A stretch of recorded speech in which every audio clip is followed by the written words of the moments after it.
नमस्कार। हमारे postal promotion channel में आप सभी को फिर से हार्दिक अभिनंदन और शुभेच्छा। चलिए आज डिस्कस करते हैं वैल्यू पेएबल आर्टिकल्स यानी कि क्लॉज 186 से क्लॉज 197। हमें पता है कि आप सभी एमटीएस पोस्टमैन के रिजल्ट के लिए तहे दिल से इंतज़ार कर रहे हो और बहुत ही उत्सुक हो रिज़ल्ट को लेकर, और होना भी चाहिए। जिसका जितना डेडिकेशन के साथ प्रिपरेशन किया है उतना ही उसका एक्सपेक्टेशन भी होना चाहिए, और ये नॉर्मल है। तो जितना तक खबर है कि विद इन 15 अगस्त यानी कि नेक्स्ट वीक डेस्ट के लिए लिस्ट आने को है, तो बी प्रिपेयर्ड फॉर डेस्ट और नॉर्मल रहिएगा, काम रहिएगा, सब कुछ अच्छा होगा, यही मैं बोल सकता हूँ। और अपने आप के ऊपर भी आप विश्वास रखिएगा कि ज़रूर आप कंप्लीट करके आओगे और टेस्ट आपका अच्छा ही होगा। बहुत ही इजी नहीं, लेकिन फिर भी it is practical. 600 words with in 15 minutes आपको कंप्लीट करना है जो कि 25 मार्क्स है। तो आप नॉर्मली अगर आप जैसा भी करते हो थोड़ा सा नॉर्मली अगर आप थोड़ा प्रैक्टिस करके जाते हो तो आपका टेस्ट आपसे अच्छा होगा।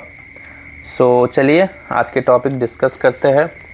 अच्छा, जो भी नए ऑडियंस है या फिर नए स्टूडेंट्स है तो उनके लिए मैं बोलना चाहता हूँ कि आपको ये पीओ गाइड पार्ट 1 के पूरे टोटल सेक्शन 1, 2, 3, 4 आपको पूरे क्लॉज वाइज इनके प्लेलिस्ट, इस चैनल के प्लेलिस्ट में जाइएगा तो आपको पूरे all syllabus wise topic wise category किया गया है। वहाँ पे आप जाइए पीओ गाइड पार्ट 1, वहाँ पे जाने से आपको पूरे हर क्लॉज वाइज, इसके आगे जो जितने क्लॉज है उस सभी क्लॉज के वीडियोस विथ पीडीएफ्स स्लाइड्स वहाँ पे दिए गए हैं। और इनके अगर पीडीएफ्स चाहिए आपको तो टेलीग्राम चैनल पे ज्वाइन कीजिए। हमारे टेलीग्राम चैनल इसी नाम से है, पोस्टल प्रमोशंस। और फर्दर अगर आप हमारे लाइव क्लास ज्वाइन करना चाहते हो जो कि आफ्टर 15 अगस्त स्टार्ट होंगे, तो हमारे लाइव क्लास भी आप ज्वाइन कर सकते हो। 8617411624 नंबर पे आप टेक्स्ट कीजिए, आप हमारे लाइव क्लास ज्वाइन कर सकते हो। लाइव क्लास में PO guide part 1 with IP regulation 2024 और 25-26 जितने सारे अमेंडमेंट्स हुए हैं, एंड मैनुअल वॉल्यूम 7 और मैनुअल वॉल्यूम 6 पार्ट 3 और मैनुअल वॉल्यूम 5 जितने सिलेबस है कंप्लीट करवाए जाएंगे। PO guide part 1 IP regulation और मैनुअल वॉल्यूम 7 ये तीनों फुल कंप्लीट करवाया जाएगा। उसके साथ मैथ रीजनिंग के लिए अलग एडुकेटर से आपका क्लास करवाया जाएगा। कोई भी दिक्कत, कोई भी डाउट्स हो तो आप हमें डायरेक्ट कनेक्ट कर सकते हो। बाकी आप कमेंट सेक्शन में लिखिए तो हम आपके डाउट्स क्लियर करेंगे। So let's start. देखिए वैल्यू पेएबल आर्टिकल्स जो है अभी आईपी रेगुलेशन के तहत अभी फ़िलहाल इसे सीओडी में कन्वर्ट कर दिया गया है, लेकिन फिर भी हम पीओ गाइड पार्ट 1 डिस्कस कर रहे हैं और questions direct from PO guide part 1 से आते हैं। इस साल के पीएएसए के क्वेश्चंस अगर आप देखोगे वेस्ट बंगाल सर्कल 2026 मतलब इस साल के, तो पीओ गाइड पार्ट 1 से डायरेक्ट क्वेश्चंस आए हैं। और एमटीएस पोस्टमैन पेपर 1 पे भी अगर आप देखोगे तो पीओ गाइड पार्ट 1 से डायरेक्ट क्वेश्चंस आए हैं। फिलहाल कि वो आईपी रेगुलेशन में चेंज हो गया है, लेकिन फिर भी पीओ गाइड पार्ट 1 से डायरेक्ट क्वेश्चंस आते हैं। और पीएएसए सिलेबस में पीओ गाइड पार्ट 1 आपको पूरा कंप्लीट करना है, वो सिलेबस में ही है। तो अगर आप अभी फॉर एमटीएस पोस्टमैन के लिए पीओ गाइड पार्ट 1 कंप्लीट कर लेते हो तो आपको बहुत ही फ़ायदा देगा वो फ्यूचर के लिए, क्योंकि अभी जो फ़िलहाल खाली टाइम आपके पास है, ये टाइम को अगर आप यूटिलाइज़ करते हो तो ज़रूर ये कभी ना कभी आपको फ़ायदा देगा। क्योंकि एडुकेशन आपको कभी हारने नहीं देता है, एडुकेशन आपको हमेशा ही सफलता की ओर ले जाता है। तो time is the most priceless thing in this universe, so try to utilise the time. चलिए, सो वैल्यू पेएबल आर्टिकल जो है वो इंट्रोड्यूस हुआ था 1877 को। क्लॉज 186 वैल्यू पेएबल पोस्ट, ये क्या है? वैल्यू पेएबल पोस्ट के डेफिनेशन क्या है? The value payable system is designed to meet the requirements of persons which wish to pay for articles sent to them at the time of receipt of the articles, of the bills or railways receipts relating to them, and also to meet the requirements of traders and others who wish to recover through the agency of the post office the value of the articles supplied by them. यानी कि कोई organisation हो गया, कोई company हो गया, वो customer से कुछ पैसा के एक्सचेंज पे वो कुछ आर्टिकल या फिर कुछ चीज़ मैटर वो दे रहा है, तो उस मैटर का कुछ वैल्यू होता है. सोच लीजिए आपका कुछ बिल जा रहा है, तो बिल का एक वैल्यू है, सोच लीजिए 1500, 1500. तो अभी वो 1500 कौन कस्टमर से रिसीव करेंगे? वो होंगे पोस्ट ऑफिस के एजेंसी, यानी कि पोस्टमैन, चाहे वो मेल डिलीवरर हो या फिर डिपार्टमेंटल पोस्टमैन हो. तो वो बीपी उसको देते हुए, उससे वो पैसा रिसीव करते हुए उसे वो डिलीवरी करेंगे और उसको एक रिसीट भी दिया जाएगा. तो ये होता है वैल्यू पेबल आर्टिकल, यानी कि जो आर्टिकल में कुछ वैल्यूज़ रहते हैं उसे कहते हैं वैल्यू पेबल आर्टिकल. नेक्स्ट देखिए clause 187, value payable articles, registered parcels, registered letters, registered book packets and newspapers prepaid with postage of newspaper rates of postage and with registration fee may be transmitted by the inland post as value payable postal articles. तो ये value payable article क्या किया आप value payable article के तौर पे भेज सकते हो? एक हो गया रजिस्टर्ड पार्सल्स, 2 हो गया रजिस्टर्ड लेटर्स, 3 हो गया रजिस्टर्ड बुक पैकेट्स एंड 4 हो गया newspapers prepaid with postage of newspaper rates of postage and with registration फ़ी. तो ये 4 चीज़ आप भेज सकते हो. नेक्स्ट देखिए, provided that the amount specified for remittance to the sender in the case of any such postal article does not exceed ₹5000. ये होगा 5000 तक की आप वैल्यू पेबल आर्टिकल कोई भी सेंडर बुक कर सकता है फॉर द एड्रेसी, जो पीओगैट पार्ट 1 में लिखा गया है. लेकिन एज पर आईपीओ रेगुलेशन ये चेंज हुआ है, जो मैं बाद में डिस्कस कर दूंगा. चलिए, provided that such parcels, letters and packets do not contain coupons, tickets, certificates of introduction design for the sale of goods on what is known as snowball system. तो स्नोबॉल सिस्टम क्या है? जैसा कि coupons हो गया, tickets हो गया, या फिर कुछ सर्टिफिकेट्स ऑफ इंट्रोडक्शन हो गया, जो कि मतलब सेल करने के लिए वो भेजा गया है. तो ऐसा चीज़ आप नहीं भेज सकते हो एज वैल्यू पेबल आर्टिकल्स. तो यहाँ से क्वेश्चंस अगर आते हैं, can snowball system article be send through BP post? तो ये फॉल्स होंगे, यानी कि नो होंगे. नेक्स्ट देखिए clause 188, declaration. No such postal article as aforesaid will be accepted at any post office for transmission by post as a value payable postal article unless the sender declares that it is sent in execution of a bona fide order received by him. Particular bona fide order के तहत ही कोई sender उसे भेज सकता है. At any post office notified from time to time in behalf by the Director General, the sender will in addition be required to declare that the article is one the transmission of which by post as a value payable postal article is permitted. तो ये कौन निर्धारण करेगा कि आप ये article को value postal article के तहत भेज सकते हो या नहीं? ये DG sir, director general sir, ये डिटरमाइन करता है कि आप कोई भी article as a value payable postal article के तौर पे आप भेज सकते हो या नहीं. नेक्स्ट देखिए, no postal article as aforesaid will be accepted at these offices without such further declaration. Explanation देख लेते हैं, यहाँ से भी क्वेश्चंस आते हैं. An article may be sent by the value payable post even though it possesses no intrinsic value.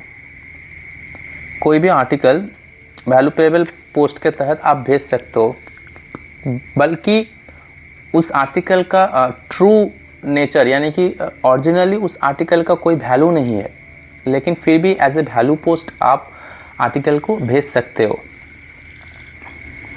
ये important MCQ है, इसे आपको ध्यान रखना है. जो भी मेरे स्लाइड में आप हाइलाइट्स देख रहे हो या फिर क्यू बोल कर इंडिकेट किया गया है, वो होता है MCQ, मतलब इम्पॉर्टेंट क्वेश्चंस है एग्ज़ाम पर्सपेक्टिव। बाकी और कोई भी इम्पॉर्टेंट एग्ज़ाम पर्सपेक्टिव रहेंगे तो मैं क्लास के दौरान बोल दूंगा, उसे आप मार्क कर लीजिएगा। Thus legal documents, bonds, policies of insurance, promissory notes, railway goods and parcel receipts, bills of landing or ordinary bills for collection may be sent as value payable postal articles, यानी कि VPP, short form VPPP बोला जाता है, value payable postal article.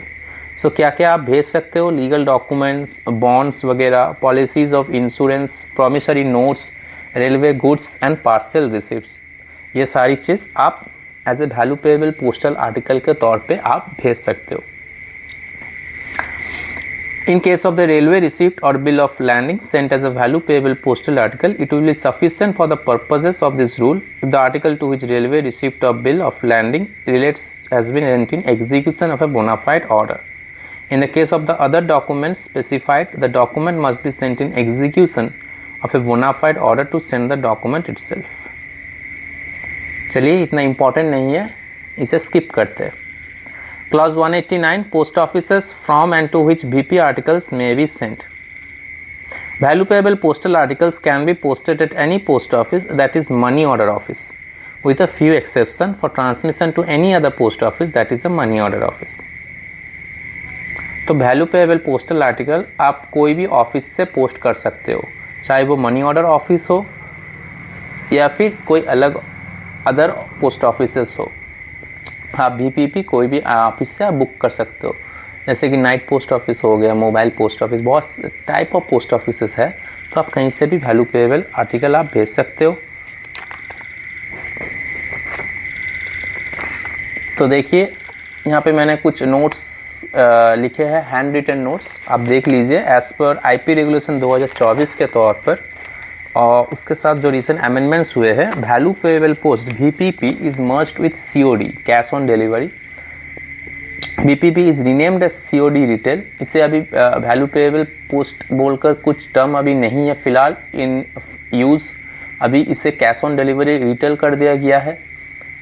तो value payable money order is renamed as COD money order, यानी कि value payable money order, value payable के तहत जो मनी ऑर्डर भेजा जाता था उसे ही अभी रीनेम्ड कर दिया गया है cash on delivery money order, COD money order.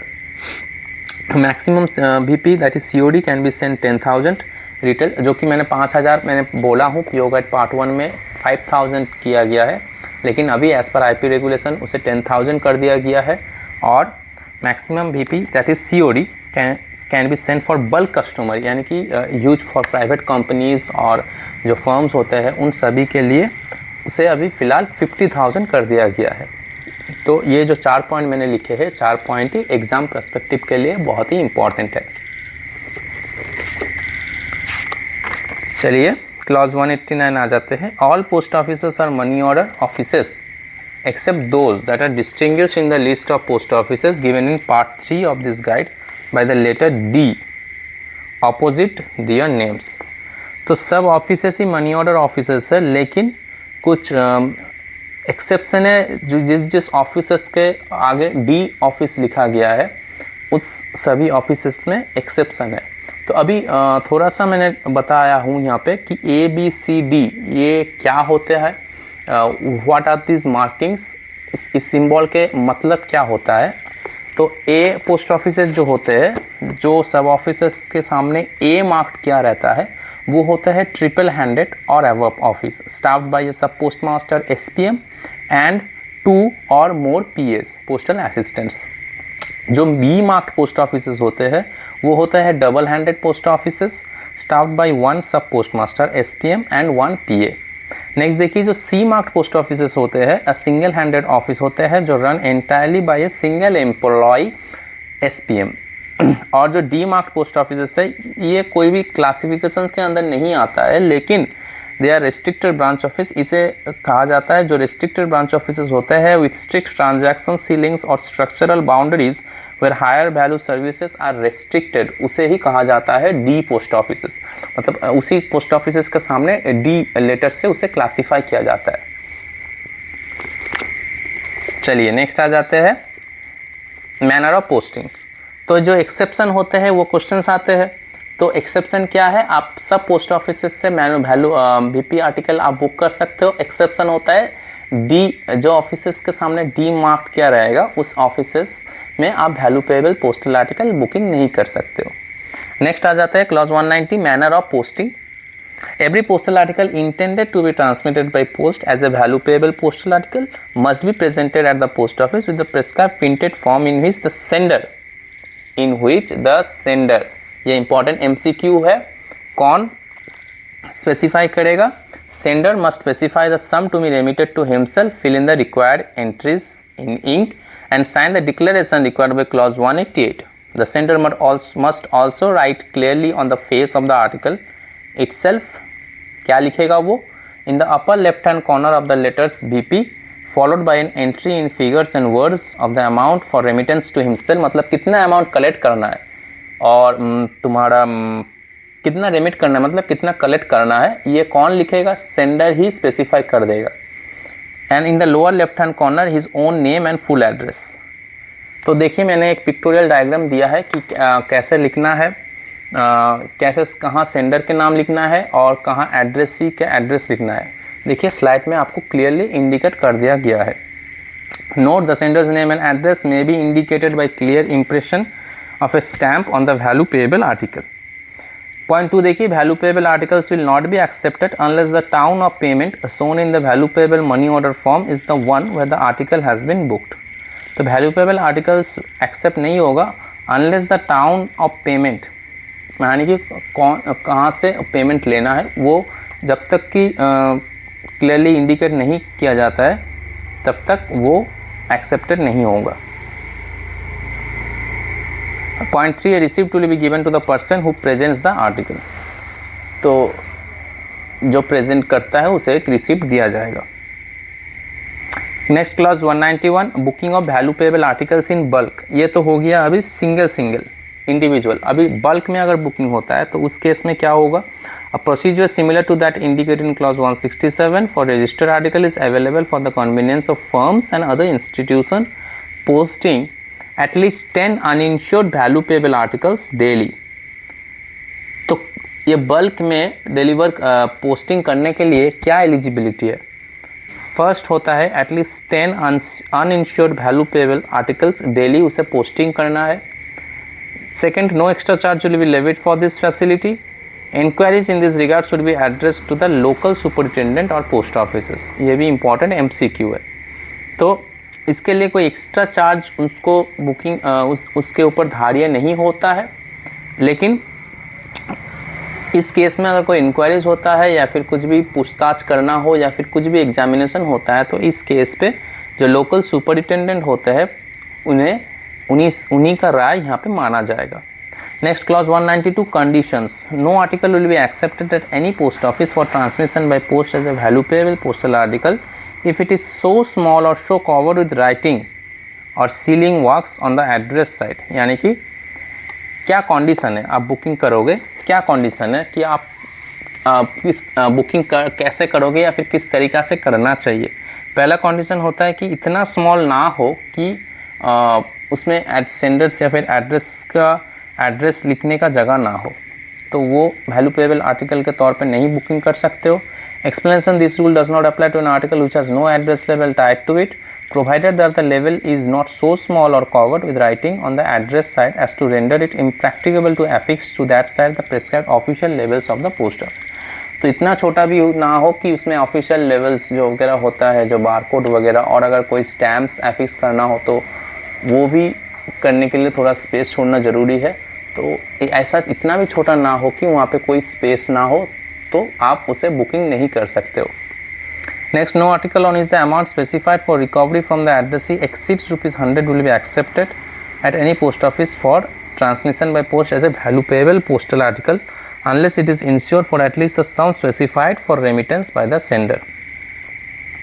तो मिनिमम ₹100 से ज़्यादा होना चाहिए, मतलब जो कि एड्रेसी से कलेक्ट किया जाएगा।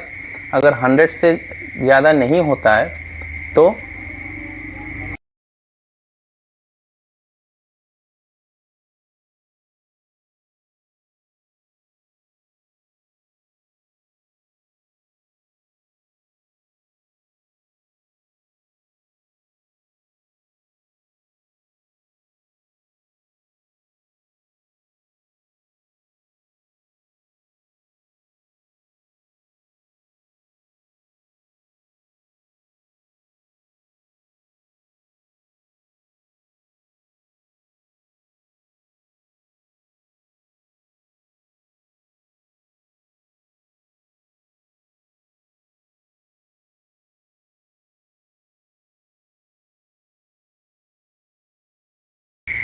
तो 100 से कम अगर होता है तो वो वैल्यू पेएबल पोस्टल आर्टिकल के तौर पे आप नहीं बुक कर सकते हो।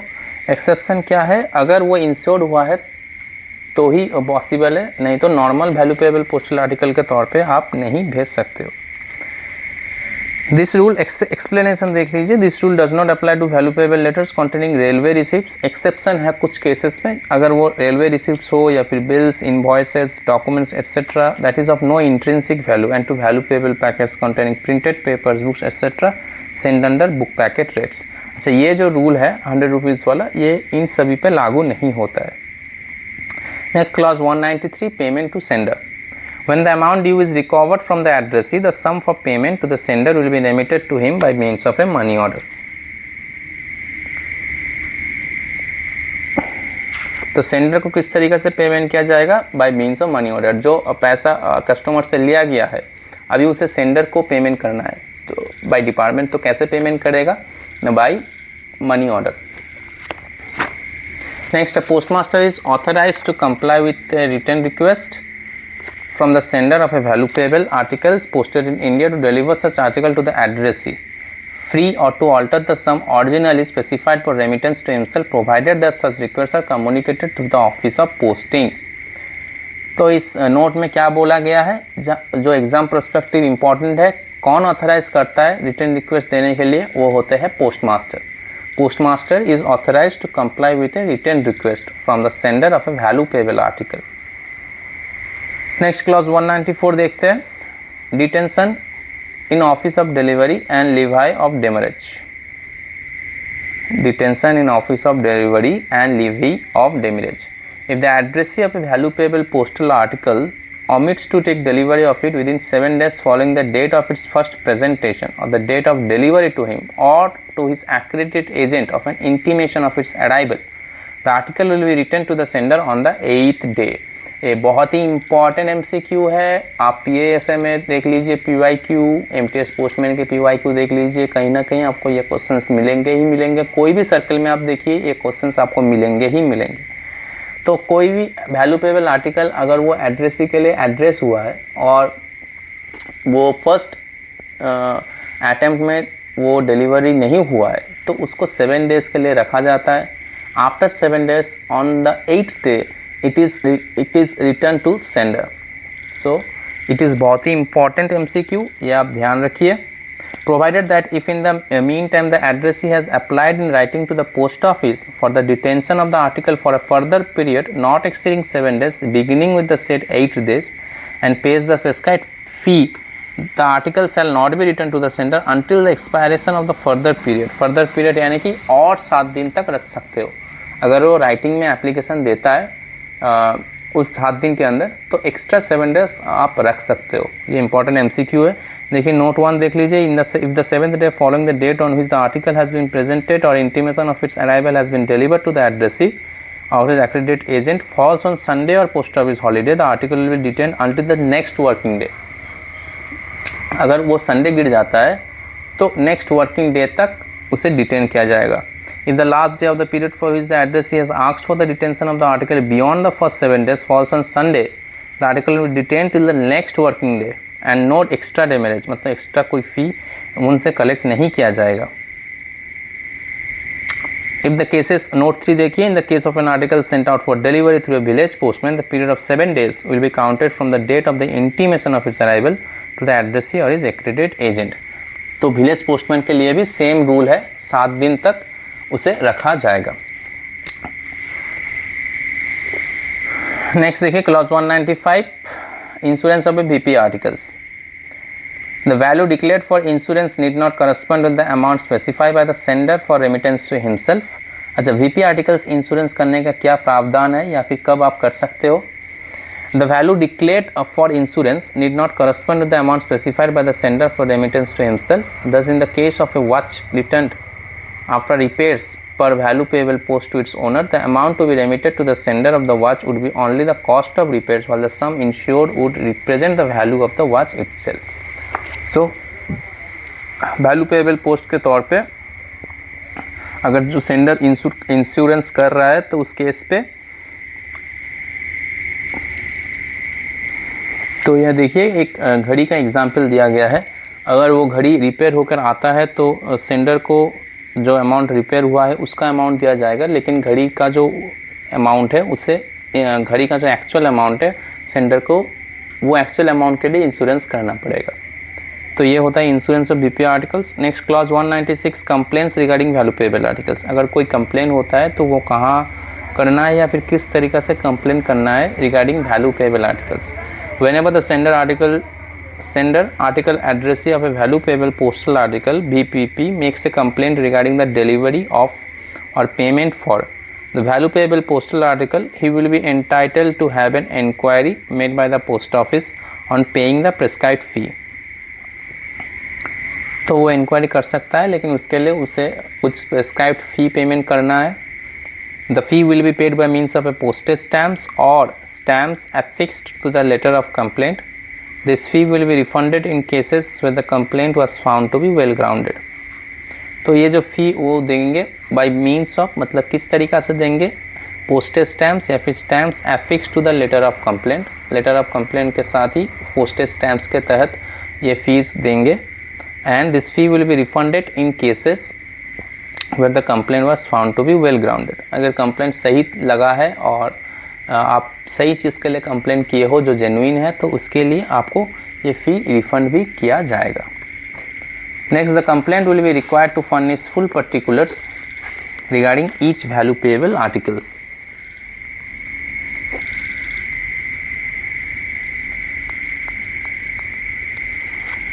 The complaint will be required to furnish full particulars regarding each value payable article to which the complaint refers and to pay the prescribed fee in respect of each article। तो एक complaint जो आप किए हो इसमें full particulars जो complaint किया है उसका पूरा डिटेल्स होना चाहिए, और जो कंप्लेंट हो रहा है उसका डिटेल्स भी फुल वर्ड्स में आपको लिखना है, पूरा कंप्लीट होना चाहिए। No complaint will be attended to unless made within 6 months of the date of posting of the value payable article। ये बहुत ही इंपॉर्टेंट MCQ है। आप देखिएगा PASA के PYQ डिफरेंट सर्कल के अगर आप प्रैक्टिस करते हो तो आपको क्लियरली ये क्वेश्चंस दिखेंगे कि no complaint will be attested, कितने महीने के अंदर कंप्लेन करना चाहिए या फिर कंप्लेन एक्सेप्टेड होंगे। तो विद इन 6 मंथ आपके कंप्लेन एक्सेप्टेड होंगे। कब से? From the date of posting of the value payable article, from the date of posting of value payable article. The result of the inquiry will be communicated by letter. Next point 3 देखिए, when a complain is made regarding payment for a value payable article, the value payable money order VPMO will not be produced unless N allegation of fraud और receipt practised on the sender is put forward, and the VP money order will only be available for inspection at the post office at which the department finds it inconvenient to permit examination। तो क्या बोला जा रहा है?